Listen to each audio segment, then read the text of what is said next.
ಚಿಕ್ಕನೆ ಆ ಗುಣಿಗೆಲ್ಲ ಇದು ರೇಕ್ ಕೊಡ್ತೇನಪ್ಪ. ಹ್ಞೂ ಓದೈತಪ್ಪ. 4 ಮನೆಗೂ 4 ರೇಕ್ ಕೊಡ್ತದೆ. ಏನಿಲ್ಲ 500 ಸಿಕ್ಕೋದೇ ಕಷ್ಟನಪ್ಪ. 500 ಮಾಡ್ಬೇಕಾಗಿತ್ತು ಕೆಲಸಗಳು ಇವೆಲ್ಲನೂ. ಶಾನ್ಬಗ್ರೆ ತಾಮ್ರದ್ದೆ ತಾನೆ? ಹ್ಞೂನಪ್ಪ ತಾಮ್ರದ್ದೆ. ಇನ್ನೇನು ಮಾಡೋಕ್ಕಾಗ್ತದೆ, ಟೈಮ್ ಸಿಕ್ಕಲ್ಲ. ಎಕ್ರೆ ಮೇಲಕ್ಕೆ ಇಬ್ರು ಅದ್ಲಿಂಗ ಬ್ಯಾಗ್ ಇಕ್ಕಿದ್ರೇನಪ್ಪ ಲೈತೊಡನೆ. ಅಯ್ಯೋ ತಾತ ನನ್ಗೆ ಕೊಡಿಲ್ಲ ತಾತ. ಎಲ್ಲೈತೋ ಏನೋ ನನಗೆ ಸಿಕ್ಲಿಲ್ಲ. ನನ್ನ ಮನೆ ಹತ್ರಕ್ಕೆ ಹೋಗಿಲ್ಲಲ್ಲ. ಏಯ್ ಅಯ್ಯಮ್ಮನ್ ಬ್ಯಾಗ್ ಇಕ್ಬೇಕು ಅನ್ನೋದು ನಿಂಗೇನು ಗೊತ್ತಾಗಲ್ಲನೇ? ಹಾಂ ನಾನು ಹೋಗಿಲ್ಲಪ್ಪ, ಮನೆ ಹತ್ರಕ್ಕೆ ಹೋಗಿಲ್ಲ. ಎಲ್ಲ ಹೋಗ್ಲಿ ಬಿಡಮ್ಮ. ಇನ್ನೇನು ಮಾಡೋಕ್ಕಾಗ್ತದೆ, ಇವಾಗೆಲ್ಲ ಮನೆ ಹತ್ರಕ್ಕೆ ಹೋಗ್ಬೇಕಲ್ಲ. ಆಮೇಲೆ ನೋಡ್ಕೊಳ್ಳೋಣ ಬಿಡು.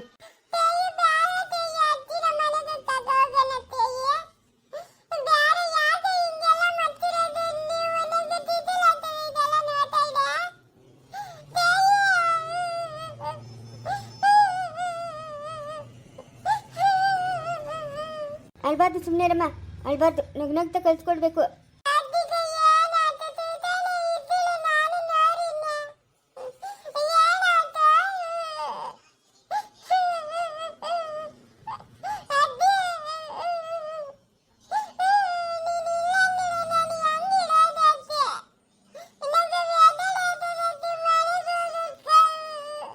ಇಕ್ರಪ್ಪ ದೊಡ್ಡನೆ ಚಿಕ್ಕನೆ ಇಕ್ರಿ ಮೇಲಕ್ಕೆ ಆ ಬಟ್ಟೆ ಒಂಚೂರು ಹತ್ತಿದ್ದೀರಾ? ಹ್ಞೂ ಹತ್ತಿದ್ದೀರಪ್ಪ.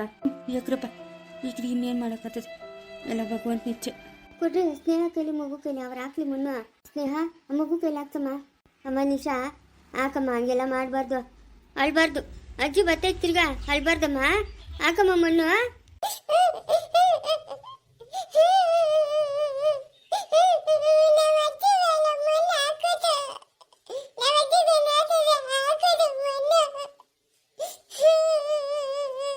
ಹಂಗೆ ಅನ್ಬಾರ್ದು ಮಗನೆ ಸ್ನೇಹ. ಹೇಳಮ್ಮ, ನೀನು ಆ ಎಳೆ ಮಗುವಾಗ ನಿಂತ್ಕೊಂಡ್ರೆ ಹೆಂಗೆ? ನಿನ್ನ ಮಾತು ಕೇಳ್ತಾಳೆ, ಹೇಳಮ್ಮ. ನಿಶಾ ಹಾಕು ಮಗನೆ, ಮಣ್ಣು ಹಾಕು, ಹಂಗೆಲ್ಲ ಅನ್ಬಾರ್ದು. ಹಾಕಮ್ಮ ಪದ್ಮ, ಹಾಕಮ್ಮ ಮಣ್ಣು. ಅಮ್ಮ ಹಾಕ್ರಪ್ಪ ಎಲ್ಲರೂ ಹಾಕ್ರಿ. ದೇವ್ರ ತಿನ್ನೋ ದೊಡ್ಡವರ ನಾವು ಎಲ್ಲ ಅಪ್ಪನ ಇಚ್ಛೆ. ಹಾಕ್ರಿ ಚಿಕ್ಕೋನೆ, ಇದನ್ನೆಲ್ಲ ಮಟ್ಟ ಮಾಡಪ್ಪ. ಎಲ್ಲ ನಡೀರಮ್ಮ, ನಡೀರಿ. ಒಬ್ರಿಗೊಬ್ರು ಏನು ಹೇಳ್ಕೊಂಬಿಡ. ಅವ್ರ ಪಾಡ್ಕ ಅವ್ರ ಮನೆಗೆ ಸೇರ್ಕೊಳ್ರಿ. ದೀಪ ಇಕ್ಕೈತೇನಮ್ಮ?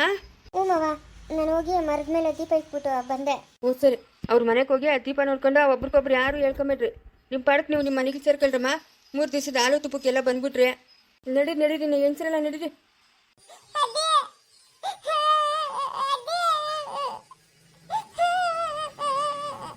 ಅದು ಯಾರ ಹತ್ರ ಇಸ್ಕೊಂಬಂದಿದ್ದು ಇವೆಲ್ಲನೂ?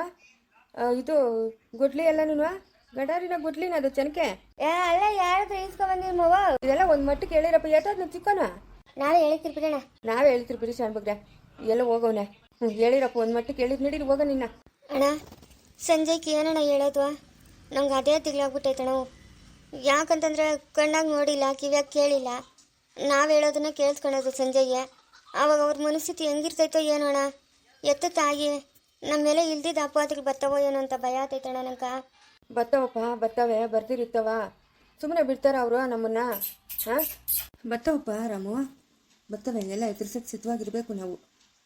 ಏನು ಮಾಡ್ತೀಯಪ್ಪ, ನಮ್ಮ ಟೈಮ್ ಕೆಟ್ಟೋಗೈತೆ, ಏನು ಮಾಡೋಕ್ಕಾಗಲ್ಲ. ಇಷ್ಟ ಆಯ್ತಂತೆ, ಇನ್ನು ಏನೇನಾಗಬೇಕು ಹಾಕ್ಬಿಡ್ಲಿ ನಡಿ. ಇನ್ನೇನು ಮಾಡೋಕ್ಕತ್ತೈತೆ? ಅಲ್ಲಣ್ಣ, ಸುಮ್ಮನೆ ಇಲ್ಲದ ಸಲದ ಅಪವಾದ ಗೊತ್ಕೊಬೇಕಲ್ಲ ಅಂತ ಅಷ್ಟೇ. ಇವಾಗ ಏನು ಮಾಡಂಗಿದ್ದೀರಪ್ಪ ನಾವು? ಏನು ಮಾಡಂಗಿದ್ದೀರಿ? ಮುಗಿದೋಯ್ತು. ಏನೂ ಮಾಡೋಕ್ಕಾಗಲ್ಲ. ಅದೇನೇನು ಬರ್ತವ ಬರಲಿ. ನಡೀರಿ ಹೋಗೋಣ, ಎಲ್ಲ ಭಗವಂತನ ಇಚ್ಛೆ. ಇನ್ಯಾಕೆ ರಮಣ ನಡೀರಪ್ಪ. ಅಲ್ಲ, ನೀವೆಲ್ಲ ಇಷ್ಟು ಯೋಚನೆ ಮಾಡ್ತಾ ಇದ್ದೀರಂತಂದರೆ ನನ್ನ ಮನ್ಸಿಗೂ ಏನೋ ಒಂಥರ ಅನಿಸ್ತೈತೆ ಶಾನ್ಬಗ್ರೆ. ಏನೇ ಮಾಡಪ್ಪ ಮಾಡೋಗದ ರಮಣ. ಲೇ ಕೃಷ್ಣಣ್ಣ, ಅಯ್ಯೋ ನೀನಪ್ಪ ಸ್ಕೂಲ ಏನ ಇಲ್ಲಿದ್ಯಾ? ಅಯ್ಯೋ ಹೋಗ, ನಿನ್ನಿಂದ ಅವ್ನು ನಂಬ್ಕೊಂಬಿಟ್ರೆ ಇನ್ನೇನಿಲ್ಲ ಅಷ್ಟೇ. ಹ್ಞೂ, ದೇವ್ರ ದಿಕ್ಕು. ಹೇಳ್ದಿರ ಓಡೋಗ್ಬಿಟ್ಟಿದೆಲ್ಲ ನೀನು. ಎಷ್ಟು ಮಾತ್ರ ಇರಬೇಕು? ಓ ಹಿಂಗೆ ಕೃಷ್ಣಣ್ಣ, ಹಿಂಗೆ ಯಾಕೋ ಮನ್ಸಿಗೆ ಬೇಜಾರಾಯ್ತು, ಹೊಟ್ಬಿಟ್ಟು ನೀನು. ಹ್ಞೂ ಸರಿ ಬಿಡಪ್ಪ, ನೀನಂತ ಅವ್ನು ನಂಬ್ಕೊಬೇಕು. ಇವಾಗ ಮಾತಾಡೋಕ್ಕಲ್ಲ, ಆಮೇಲೆ ಮಾತಾಡ್ತೀನಿ ಬಿಡು. ಇವಾಗ ಆ ಹುಡುಗನ ಜ್ಞಾನ ಇಲ್ಲ, ಮಲಗ್ಬಿಟ್ಟವನೆ. ಅವ್ರ ಅಮ್ಮನಿಗೆ ಹಿಂಗೆ ಆಗೋಯ್ತು. ಯಾರು ಏನೂ ಮಾಡೋಕ್ಕಾಗಲ್ಲ ಶಾನ್ಬಗ್ರೆ. ಅದನ್ನೆಲ್ಲ ಎದುರಿಸ್ಬೇಕು ನಾವು, ಎದುರಿಸ್ಲೇಬೇಕು. ಆ ಹುಡುಗನಿಗೆ ಇದು ಸತ್ಯನಪ್ಪ ಅಂತ ಒಪ್ಸೇಬೇಕು. ಸತ್ಯನ ಅಡಗಿಸ್ಕೊಳ್ಳೋ ಶಕ್ತಿ ಆ ಹುಡುಗನಿಗೆ ಆ ಭಗವಂತನ ಕೊಡಲಿ. ನಾವು ಅದೊಂದೇ ಕೇಳ್ಕೊಳ್ಳೋಣ, ಭಗವಂತ ನೀನೇ ಕಾಪಾಡಬೇಕಪ್ಪ ಅಂತ. ಏನೇನು ನಿಂದಿಗಳು ಬರ್ತಾವೋ, ನಮ್ಮ ಮಗುನ ಎಲ್ಲಿ ಮನೆಯಿಂದ ಆಚೆ ಹಾಕ್ಬಿಡ್ತಾನೋ, ಅವಳಿಗೆ ಎಲ್ಲಿ ತೊಂದರೆ ಆಗ್ತೈತೋ, ಏನೇನೋ ಕೆಟ್ಟ ಕೆಟ್ಟ ಯೋಚನೆ ರಮಣ. ಕೆಟ್ಟ ಕೆಟ್ಟ ಯೋಚನೆ, ಒಂದೊಂದಲ್ಲ ಯೋಚನೆ, ಕೆಟ್ಟ ಕೆಟ್ಟ ಯೋಚನೆಗಳು. ನಮ್ಮ ದೊಡ್ಡ ಹುಡುಗಿ ಮಾಡಿದ ಕೆಲಸಕ್ಕೆ ಇವತ್ತು ನಮ್ಗೆ ಈ ಪರಿಸ್ಥಿತಿ ಬಂದ್ಬಿಡ್ತು.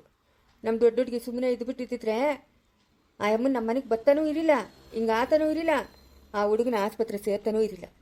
ನಮ್ಮ ದೊಡ್ಡ ಹುಡುಗಿ ಮಾಡ್ಬಾರ್ದು ಕೆಲಸ ಮಾಡಿಬಿಟ್ಲು ರಾಮಣ್ಣ. ನಮ್ಗೆ ಇಲ್ಲಿದ್ದ ನೋವು ತಂದಿಕ್ಬಿಟ್ಲು. ಎಷ್ಟು ಬೇಕೋ ಅಷ್ಟು ಕೊಟ್ಟಿದ್ದೀನಿ, ಖರ್ಚು ಮಾಡಿಸಿ ಮದುವೆ ಮಾಡಿದ್ದೀನಿ. ಖರ್ಚುಗಳೆಲ್ಲ ಹೇಳ್ಕೊಡ್ತು, ಅದು ನನ್ನ ಮಗು ಖರ್ಚು ಮಾಡಿದ್ದೀನಿ, ಅದನ್ನೆಲ್ಲ ಹೇಳ್ಕೊಡ್ತು.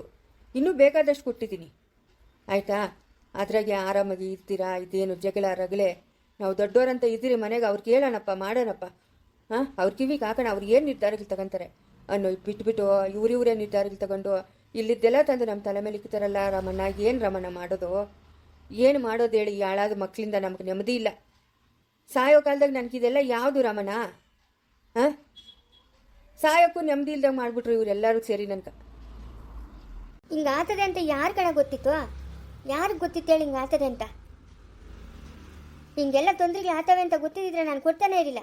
ಏನೋ ಕೇಳಿದ್ನಲ್ಲ, ಒಂದು 2 ದಿವಸ ಇರಲಿ ಅಂತ ಕೊಟ್ಟೆ. ಇವತ್ತು ಈ ತೊಂದರೆಗಳು ಆಗ್ತವೆ ಅಂತ ನನಗೆ ಗೊತ್ತಿದ್ದಿದ್ರೆ ಹೆಂಗೋ ಇರ್ತಾಯಿತ್ತು. ನಾನು ಮುಂಚಿನಂಗೆ ಮುಂದೆ ಏನಾಗ್ತೈತೆ ಅನ್ನೋದು ತೀಕ್ಷ್ಣವಾಗಿ ಆಲೋಚನೆ ಮಾಡೋಕೆ ನನಗೆ ಇವಾಗ ಟೈಮ್ ಇಲ್ಲನಾ? ನನಗೂ ಕೆಲಸಗಳಿರ್ತವೆ. ಒಂದು ತಾಲೂಕು ಆಫೀಸ್ ಅಂದರೆ ಎಷ್ಟು ಊರುಗಳವ್ರು ಬರ್ತಾರೆ, ಅವ್ರ ಬಗ್ಗೆ ಎಲ್ಲ ತಲೆ ಕೆಡ್ಸ್ಕೊಂಡು ನನ್ನ ಪಾಡಿಗೆ ನಾನು ಇರ್ತೀನಿ. ಇದೆಲ್ಲ ಆತೈತೆ. ಚೈತನ್ಯ ಹಿಂಗೆಲ್ಲ ಮಾಡ್ತಾಳೆ, ಸ್ನೇಹ ಹಿಂಗೆಲ್ಲ ಮಾಡ್ತಾಳೆ ಅಂತ ನನಗೆ ಗೊತ್ತಿರಲಿಲ್ಲ ಅಣ್ಣ. ಇವಾಗ ಆಗಿದ್ದಾಗೋಯ್ತು. ಇಲ್ಲಿ ನಿಂತ್ಕೊಂಡು ಅದ್ರ ಬಗ್ಗೆ ಎಲ್ಲ ಮಾತಾಡೋದು ತಪ್ಪು. ನಡೀರಿ ಹೋಗೋಣ, ಮುಂದೆ ಆಗೋದನ್ನ ಆಲೋಚನೆ ಮಾಡೋಣ. ನಡೀರಿ, ಅಷ್ಟೇ, ಮುಂದೆ ಆಗೋದನ್ನ ಆಲೋಚನೆ ಮಾಡಬೇಕು. ಅಯ್ಯೋ, ಇದೇನಿದು? ಯಾರೂ ಇಲ್ಲ, ಎಲ್ಲ ಎಲ್ಲಿ ಹೊಟ್ಟೋದ್ರು? ನಾನು ಸಂಧ್ಯಾ ಅವ್ರ ಮನೆ ಹತ್ರಕ್ಕೆ ಹೋಗ್ಬಿಟ್ಟು ಬರೋಪಟ್ಟಿಗೆ ಎಲ್ಲ ಹೊಟ್ಬಿಟ್ಟವ್ರೆ. ಅಕ್ಕ ಅಕ್ಕ ಅಕ್ಕ, ಯಾರು ಇದು? ಎತ್ಕೊಂಡು ಹೊಟ್ಟೋದ್ರ ಅರ್ಜಿನ? ಎತ್ಕೊಂಡು ಹೋದ್ರು ಅವಾಗೇನೆ. ಇನ್ನೇನು ಮೊನ್ನೆ ಆಗೋಗಿರ್ಬೇಕು. ಯಾಕೆ? ಅಯ್ಯೋ, ನಾನು ಸಂಧ್ಯಾ ಅವ್ರ ಮನೆ ಹತ್ರ ಹೋಗಿದ್ದೆ. ಹೋಗಿ ಊಟ ಮಾಡಿದೆ. ಯಾಕೋ ನಿದ್ದೆ ಬರ್ತೈತೆ, ಹಂಗೆ ಮಲ್ಕೊಂಬಿಟ್ಟೆ. ಎದ್ದು ಬಂದು ನೋಡಿದ್ರೆ ಯಾರು ಇಲ್ಲ. ಇಲ್ಲ, ಎತ್ಕೊಂಡು ಹೋದ್ರು. ನೀವ್ಯಾರು? ನಾವ ಅವ್ರ ರಿಲೇಷನ್ನೇ. ಹೌದಾ? ಎಲ್ಲಿರೋದು? ಬೆಂಗಳೂರಾಗಿರೋದು. ಏನ್ ಕೆಲಸ ಮಾಡ್ತೀರಾ? ಇದೇನು ನರ್ಸ್ ಬಟ್ಟೆಗಳು ಹಾಕೊಂಡಿದ್ರಿ, ಬಿಳಿ ಬಟ್ಟೆಗಳು? ನಾನು ನರ್ಸ್ ಕೆಲಸ ಮಾಡ್ತೀನಿ. ಬೆಂಗಳೂರಾಗ ಯಾವ ಹಾಸ್ಪಿಟ್ಲು? ವೈದೇಹಿ ಆಸ್ಪತ್ರೆ. ಏನು ವೈದೇಹಿ ಆಸ್ಪತ್ರೆ? ಇವಳೇನು ನಮ್ಮ ಆಸ್ಪತ್ರೆ ಹೆಸರು ಹೇಳ್ತಾಳೆ. ಹೌದಾ? ಪರವಾಗಿಲ್ಲ, ಆಸ್ಪತ್ರೆ ಎಲ್ಲ ಚೆನ್ನಾಗೈತಾ? ನಮ್ಮ ಸರ್ ಆಶಾ ಸರ್ ತುಂಬಾ ಒಳ್ಳೆಯವರು. ಅವ್ರ ಮನೆಯವ್ರ ಥರನೇ ನೋಡ್ಕೊಂತಾರೆ ನನ್ನನ್ನು. ಎಷ್ಟು ದಿನದಿಂದ ಓದ್ತಾ ಇದ್ದೀರಾ? ಇನ್ನೇನು 1.5 ತಿಂಗಳಾಯ್ತು ಅಷ್ಟೇ. ರೀಸೆಂಟಾಗಿ ಸೇರ್ಕೊಂಡಿರೋದು ನಾನು. ಹೌದಾ? ಸರಿ. ಅವ್ರ ಮನೆಗೆಲ್ಲ ಓದ್ತೀರೇನು? ಹೋಗ್ತೀನಿ. ಆಂಟಿ ಫೋನ್ ಮಾಡ್ತಾ ಇರ್ತಾರೆ, ಬಾಮ್ಮ ಅಂತ. ಅವ್ರ ಸೊಸೆ ಏನೋ ಹೆರಿಗೆ ಹೋಗೋರಂತೆ, ಅದಕ್ಕೆ ಹೋಗಿ ಏನಾದರೂ ಮಾಡಿಕೊಟ್ಟು ಸ್ವಲ್ಪ ಹೊತ್ತಿದ್ದು ಬರ್ತೀನಿ. ಆಂಟಿ ತುಂಬ ಒಳ್ಳೆಯವರು, ಅಂಕಲೂ ಅಷ್ಟೇ ತುಂಬ ಒಳ್ಳೆಯವರು. ಹರ್ಷ ಅವರು ಅಷ್ಟೇ ತುಂಬ ಒಳ್ಳೆಯವರು. ಹಲೋ ಹರ್ಷ ಸರ್, ಹೇಳಿ ಸರ್, ಏನೋ ಫೋನ್ ಮಾಡಿಬಿಟ್ಟಿದ್ದೀರಾ? ನನಗೆ ಫೋನ್ ಮಾಡೋಕ್ಕೆ ಈ ಮುಂಡೆ ಮಗನಿಗೆ ಆಗಲ್ಲ, ಇವಳಿಗೆ ಫೋನ್ ಮಾಡೋನೆ. ಹಲೋ ದೀಪ, ಆಯ್ತಾ ಎಲ್ಲನೂ? ಸರ್ ಆಯ್ತು. ಮತ್ತೆ ಇನ್ನೂ ಅಲ್ಲೇ ಏನು ಮಾಡ್ತಾ ಇದೆಯಾ? ಬಾ. ಸರಿ ಸರ್, ಬರ್ತೀನಿ. ಸರ್ ಊಟ ಆಯ್ತಾ? ಆಯ್ತು. ನಿಂದಾಯ್ತಾ? ಸರ್ ನಂದಾಯ್ತು. ಸರ್ ಟೀ ಏನಾದರೂ ಬೇಕಾದ್ರೆ ತರಿಸ್ಕೊಂಡು ಕುಡೀರಿ ಸರ್. ಬಂದು ನಾನು ಸ್ಟ್ರಾಂಗ್ ಆಗಿ ಟೀ ಇಟ್ಕೊಡ್ತೀನಿ ನಿಮಗೆ. ಏನು ಬೇಡ, ಪರವಾಗಿಲ್ಲ, ಬಾ ನೀನು. ಓಕೆ ಸರ್, ಬೇಗನೆ ಬಂದ್ಬಿಡ್ತೀನಿ ಸರ್, ಬೇಜಾರು ಮಾಡ್ಕೊಂಬೇಡಿ. ಬೇಜಾರಾಗ್ತಾ ಇದೆಯಾ? ಆ ಥರ ಏನೂ ಇಲ್ಲ, ಬಾ. ಸರಿ ಸರ್, ಆಯಿತು, ಬರ್ತೀನಿ ಸರ್. ಸರಿ ಸರ್. ಸರ್ ಆಂಟಿ ಏನಾದರೂ ಫೋನ್ ಮಾಡಿದ್ರಾ? ಫೋನ್ ಮಾಡಿದ್ರು, ಕೇಳಿದ್ರು. ಹೋಗ್ತೇನೆ ಮನೆ ಹತ್ರ. ಸರ್, ಮನೆಗೆ ಹೋಗಿ ಸ್ನಾನ ಮಾಡ್ಕೊಂಡು ಆಮೇಲೆ ಹೋಗ್ತೀನಿ ಮನೆ ಹತ್ರ. ಆಂಟಿ ಏನಾದರೂ ಎಲ್ಲಿ ಬೇಕಾದ್ರೆ ಮಾಡಿಬಿಟ್ಟು ಬರ್ತೀನಿ. ಸರಿ, ಹೋಗು ದೀಪ, ಮನೆ ಹತ್ರ ಹೋಗ್ಬಿಟ್ಟು ಆಮೇಲೆ ಹಾಸ್ಪಿಟ್ಲ್ ಹತ್ರ ಬಾ. ನೀನು ಬರೋಷ್ಟಲ್ಲೇ ಸಂಜೆ ಆಗುತ್ತೆ, ಇನ್ನೆಲ್ಲಿ ಬರ್ತೀಯಾ? ಇಲ್ಲ ಸರ್, ಸಂಜೆ ಆದರೂ ಸ್ನಾನ ಮಾಡ್ಕೊಂಡು ಮನೆಗೆ ಬರ್ತೀನಿ. ಬಂದು ಆಂಟಿ ಏನಾದರೂ ಅಡುಗೆಗೆ ಸಹಾಯ ಮಾಡಿ ಅಲ್ಲೇ ಇದ್ಬಿಟ್ಟು ಹಂಗೆ ಬೆಳಗ್ಗೆ ಹಂಗಿಂದ ಹಂಗೆ ಹಾಸ್ಪಿಟ್ಲಿಗೆ ಬರ್ತೀನಿ ಸರ್ ನಾನು. ಸರಿ, ನನ್ನ ಜೊತೆನೆ ಬರಿ ಅಂತ ಬಿಡಿ. ಸರಿ ಸರ್, ನಿಮ್ಮ ಜೊತೆನೆ ಕಾರಲ್ಲೇ ಬರ್ತೀನಿ. ಸರಿ, ಬಾ. ನೋಡ್ದ ಇವನು ಎಷ್ಟು ಮಾತ್ರ ಅವನೇ. ಅದಕ್ಕೆ ನನ್ನ ಜೊತೆ ಮಾತಾಡ್ತಾ ಇಲ್ಲ ಇವನು ಸರಿಯಾಗಿ. ಈ ಮಿಡ್ಗ್ಲಾಡಿ ಪಕ್ಕದಾಗಿರುವಾಗ ನಾನು ಇರ್ಬೇಕು ಇವನಿಗೆ. ನಾನು ನನ್ನ ಗಂಡನು ಅಂತಂದ್ಬಿಟ್ಟು ಮನೆ ಮಂದಿನೆಲ್ಲ ಎದುರಾಕೊಂಡೆ. ಇವನು ನೋಡಿದ್ರೆ ಇವಳನ್ನ ಸರ್ ಮಾಡ್ಕೊಂಡು ಇಟ್ಕೊಂಡವನೇ. ಸುಮ್ಮನೆ ಬಿಡಲ್ಲ ಇದು. ಫೋನ್ ಇಲ್ಲಿ, ಆಮೇಲೆ ಫೋನ್ ಮಾಡಿ ಅವ್ನ ತರಾಟಕ್ಕೆ ತೊಗೊತೀನಿ. ಸರಿ ಸರ್. ಸರಿ, ನಾನು ನೋಡ್ತೀನಿ. ಅಕ್ಷಯ್ ಸರ್ ಬನ್ನಿ ಅಂತ ಇದ್ರೆ ಇಷ್ಟೊತ್ತಿಗೆ ಅವ್ರಿಗೆ ಹಾಸ್ಪಿಟ್ಲಲ್ಲಿ ಇಟ್ಟು 3-4 ಸತಿ ಇಟ್ಕೊಡ್ತಾ ಇದ್ದೆ. ಮತ್ತು ಆಂಟಿನೂ ಮಾತಾಡ್ಸ್ಕೊಂಬರಕ್ಕೆ ಹೋಗ್ತಾ ಇದ್ದೆ. ಅದಕ್ಕೆ ಅವ್ರಿಗೆ ಬೇಜಾರಾಗ್ಬಿಟ್ಟಿದೆ. ಆಂಟಿನೂ ಸಹ ಫೋನ್ ಮಾಡಿದ್ರಂತೆ. ಹೌದಾ? ಸರಿ, ಆಯಿತು. ಆದರೂ ಒಂದ್ಸರಿ ನಮ್ಮ ಅತ್ತೆ ಮುಖ ನೋಡಬೇಕಾಗಿತ್ತು. ಎಂಥ ಕೆಲಸ ಆಗೋಯ್ತು. ಅತ್ತೆ? ಯಾರತ್ತೆ? ಅವರೇ ನಮ್ಮತ್ತೆ, ಸ್ನೇಹ ಇದ್ದಾರಲ್ಲ, ಸಂಜಯ್ ನಮ್ಮ ಗಂಡ. ಓ, ಸಂಜಯ್ ಅವ್ರ ಮೊದಲೇ ಅಂತೀರಾ ನೀನು? ಹೌದು. ನಿಶಾ ಅವರಮ್ಮನ? ನಿಶಾ ಅವರಮ್ಮ. ಅಲ್ಲ, ಸದ್ಯ ನಿಮ್ಮ ಅತ್ತನೇ ಹಂಗಾಗೋಳೆ. ನೀನು ಅವ್ರ ಮನೆಗೆ ಹೋಗಿ ತಿನ್ಕೊಂಡು ಮಲ್ಕೊಂಡಿದ್ದೆ ಅಂದರೆ ಇನ್ನೆಂಥ ಜವಾಬ್ದಾರಿ ಇರೋ ಹೆಂಗ್ಸು ನೀನು? ಮಗುನ ಬೇರೆಯವ್ರ ಹತ್ರ ಬಿಟ್ಬಿಟ್ಟು ಯಾವುದೋ ಹಾಸ್ಪಿಟ್ಲಿಗೆ ಹೋಗಿ ನರ್ಸ್ ಕೆಲ್ಸಕ್ಕೆ ಸೇರ್ಕೊಂಡಿದ್ಯಲ್ಲ. ಮನೆಗೆ ನ್ಯಾಯವಾಗಿ ಮಗು ನೋಡ್ಕೊಂಡು ಸಂಸಾರ ಮಾಡಕ್ಕೆ ನಿಂಗೆ ಹೋಗ್ತಾ ಇಲ್ಲ? ಇನ್ನೆಲ್ಲಿ ಸ್ನೇಹನ ಮದುವೆ ಮಾಡ್ಕೊಂಡವರಲ್ಲ ನಮ್ಮ ಯಜಮಾನ್ರು. ಸರಿ, ನಾನು ನೋಡ್ತೀನಿ. ಇವಳು ಮೊದಲೇ ಅಂತೀನಿ. ಹಂಗಾದ್ರೆ ಅಲ್ಲ ಈ ಸ್ನೇಹಿಯಿಂದ ಇನ್ನೂ ನಾನು ಏನೇನು ಅನುಭವಿಸ್ಬೇಕು? ಹಾಂ, ಇವಳು ನೋಡ್ತಾ ನನ್ನ ಸಂಸಾರ ಹಾಳು ಮಾಡೋಕ್ಕೆ ನಿಂತ್ಕೊಂಡವಳೆ. ಈ ಸ್ನೇಹಿ ನೋಡಿದ್ರೆ ನನ್ನ ಜೀವನ ಹಾಳು ಮಾಡೋಕ್ಕೆ ನಿಂತ್ಕೊಂಡವಳೆ. ಸ್ನೇಹಿ ಅವಳು ಗಂಡ ಮನೆಗೆ ಹೋಗೋದೇ ಬೇಕಾಗಿಲ್ಲ, ಅವಳು ಇಲ್ಲೇ ಇದ್ಬಿಡ್ಲಿ. ಅವಳು ಇಲ್ಲೇ ಇದ್ರೆ ಇವಳು ಅವಳು ಗಂಡ ಮನೆಗೆ ಹೋತಾಳಲ್ಲ, ಆ ಮಗು ನೋಡ್ಕೊಂಡು ಗಂಡ ನೋಡ್ಕೊಂಡು ಬಿದ್ದಿರ್ತಾಳಲ್ಲ, ಇವಳನ್ನ ಹಿಂಗೆ ಬಿಟ್ಟರೆ ನನ್ನ ಸಂಸಾರ ಬೀದಿಗೆ ಬರ್ತೈತೆ ಅಷ್ಟೇ. ನಾನು ಮಗುನ ಎತ್ಕೊಂಡು ಎಲ್ಲ ಭಿಕ್ಷೆ ಬೇಡ್ಕೊಂಡು ತಿನ್ಬೇಕಾತೈತೆ. ಒಟ್ನಾಗೆ ಸ್ನೇಹಿಯಿಂದ ನನಗೆ ನೆಮ್ಮದಿ ಇಲ್ದಂಗೆ ಆಗೋಯ್ತು. ನನ್ನ ಜೀವನನೇ ಇಷ್ಟ ಆಗೋಯ್ತು. ಇಲ್ಲ, ನಮ್ಮ ಸ್ನೇಹಿ ಇನ್ನು ಹೋಗೋದು ಬೇಡ ಗಂಡನ ಮನೆಗೆ, ಇಲ್ಲೇ ಇರಲಿ. ಇವರಿಬ್ಬರು ಮಾತಾಡ್ತಾ ಇರೋದು ನೋಡಿದ್ರೆ ಏನೋ ನಂಗೆ ಅನುಮಾನ. ನನ್ನ ಗಂಡ ಮೇಲೆ ಇವಳ ಮೇಲೆ ನನಗೇನೋ ಅನುಮಾನ, ಏನೋ ಹೆಚ್ಚು ಕಮ್ಮಿ ನಡೀತಾ ಐತೆ ಅಲ್ಲಿ. ನಮ್ಮ ಸ್ನೇಹಿ ಗಂಡ ಮನೆಗೆ ಹೋಗಿಲ್ಲ ಅಂತಂದರೆ ಇವಳು ಬಾಯಿ ಮುಚ್ಕೊಂಡು ಸಂಜೆ ಜೊತೆಗಿರ್ತಾಳೆ. ಬೇಡ, ಮನೆಯವ್ರ ಹತ್ರ ಎಲ್ಲ ಮಾತಾಡ್ಬಿಟ್ಟು ಸ್ನೇಹಿನ ನಾನು ಇಲ್ಲೇ ಇಟ್ಕೊಬೇಕು. 3ನೇ ಮದುವೆ ಆದರೂ ಪರವಾಗಿಲ್ಲ, ಸ್ನೇಹಿನ ಮಾತ್ರ ಅಲ್ಲಿ ಕಳಿಸಲ್ಲ. ನನ್ನ ಗಂಡನ ಎದುರು ಮಾತಾಡೋಕ್ಕಾಗಲ್ಲ. ಇವಳಿಂದನೇ ಇವನು ಅಟ್ಗೆಟ್ಟೋಗಿರೋದು. ಮಗು ನಡೆಯೋನಾಗೋವರೆಗೂ ಬರಬೇಡ ಅಂತ ಹೇಳ್ತಾನಲ್ಲ. ಹಾಂ, ಎಷ್ಟು ಮಾತ್ರ ಇರಬೇಕು ನನ್ನ ಗಂಡು? ಹೆರ್ಗೆಗೆ ಬರೋವಾಗ ಬೇಡ ನೀನು ಹೋಗೋದೇ ಬೇಡ, ಇಲ್ಲೇ ಇರು ಅಂತ ಹೇಳ್ದನು. ಮಗು ನಡೆಯೋದು ಆಗೋವರೆಗೂ ಬರಲೇಬೇಡ ಅಂತ ಹೇಳ್ತಾವನೆ. ಇಲ್ಲೇನೋ ನಡೀತಾ ಐತೆ. ಮುಂದುವರಿಯುವುದು